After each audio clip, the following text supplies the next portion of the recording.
The goal is to really buy back some of your time by leveraging other people, other systems, and the more money you have, the more you're able to identify what is near and dear to your heart that you don't want to do anymore, and you can hire that out. And at the end of the day, whether we're on the planet or not, we really believe that the impact we're making now will actually outlast us. So let's kick it off with number one of the 5 freedoms, which is number 1, financial freedom. Let's get that money thing handled. Let's move towards the goal that we set for our active income, our passive income, our net worth. And remember, it's going to keep moving as long as you keep moving. Even for some of my clients, they get to that point in their late 30s, early 40s or 50s where they realize that high performers have what we call multiple streams of income. So if you've only got one source of income, when would now be a good time to perhaps diversify, start a side hustle, do a JV with somebody that can help you to win the game of financial freedom? That's number 1. What do you think of that? You bet. Number 2 is what I call time freedom. Once you have financial freedom, the goal is to really buy back some of your time by leveraging other people, other systems, perhaps AI or technology to help you get some hours back, because I teach something called the rule of 168. And if you're not familiar with the rule of 168, it means that we all have 168 hours a week. 24 hours a day times 7 is 168. Now we sleep for a bunch of those, we eat, we pay the bills, we play with the kid, but really, what are you doing with your time? Because you have the same amount of time as Richard Branson or Tony Robbins or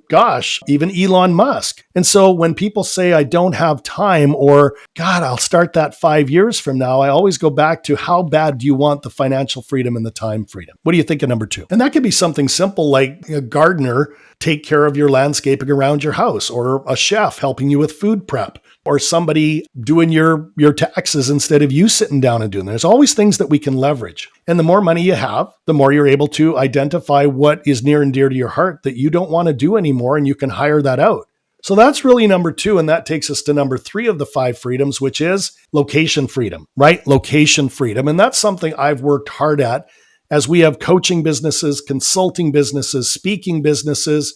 We have a publishing company. We have a huge real estate portfolio, and wasn't always that way. We've kind of added these things as we've gone through our late 30s and 40s, and now we're reaching that 50 stage. But I really don't want to be tied to my laptop, nor does my wife. And we want to be able to go out there and have an extended long weekend, or go out there and do a staycation in a city that's nearby, or go to a different country in North America, or, travel to Europe. And I haven't mentioned this to you right now, but I'm coming to you live from Australia. I'm literally down under for this recording, and I'm absolutely loving it down here. And we do spend a lot of time here. And that's not me beating on my chest. So please understand that's not why I'm sharing that. I'm saying that we have worked hard to really set it up and create this lifestyle by design where we're continually moving towards financial freedom, time freedom, and yes, location freedom. The final 2 are really interesting because once you start moving towards, financial freedom, time freedom, and location freedom, you really move towards number 4, which is freedom to impact. Freedom to impact. That is, what cause do you want to support, or what's near and dear to your heart, or how do you want to leave your legacy? And I'm telling you, different strokes for different folks, but we're not on this planet for very long. Some of us are going to be here for 50 years, 60, 70, 80, or 100, or maybe as medical technology improves, some of us will be here till 110, 120, or Dan Sullivan wants to live forever. But, I laugh at Dan. But at the end of the day, if you're not doing something you love, or something you're passionate about, or something that is making impact, you really want to revisit that. Because for Lisa and I, my wife, that's why we're coaches. That's why we do couples retreats. That's why we have a publishing company. We're strictly children's books. And at the end of the day, whether we're on the planet or not, we really believe that the impact we're making now will actually outlast us. And Marcus, that takes us to the 5th one of the 5 freedoms, number 5, which is awesome. And that's called freedom of relationships. Freedom of relationships, not freedom from relationships, but freedom of, where you get to go out there and hang out with people that you love to hang out with. Business owners, real estate investors, other people that are living on purpose and with purpose. So we talk about you and I being in similar circles, or we talk about the Tony Robbins community, or the Dan Sullivan at Strategic Coach community, which I love, or anybody that's in GoBundance or Tiger 21 or some of these other things where these people elevate you and you elevate them. So it's mutual. So when you really think about it, who do you want to hang around with moving forward? And I always have this caveat to say that the people you're hanging around with right now, even if it's family, isn't good or bad, right or wrong, but you really want to look at how much time you're spending with them versus really getting into the rooms that you should be in. So to That's recap great. that, we've got financial freedom, time freedom, location freedom, impact freedom, and relationship freedom. And again, after doing 40,000 coaching sessions and building these businesses and traveling the world, I believe those 5 things are universal. Doesn't matter if you're a man or a woman, doesn't matter, where you come from, doesn't matter where you are in your journey. The goal is to really ask yourself, am I interested in having those things, or am I committed to moving towards them at a higher level?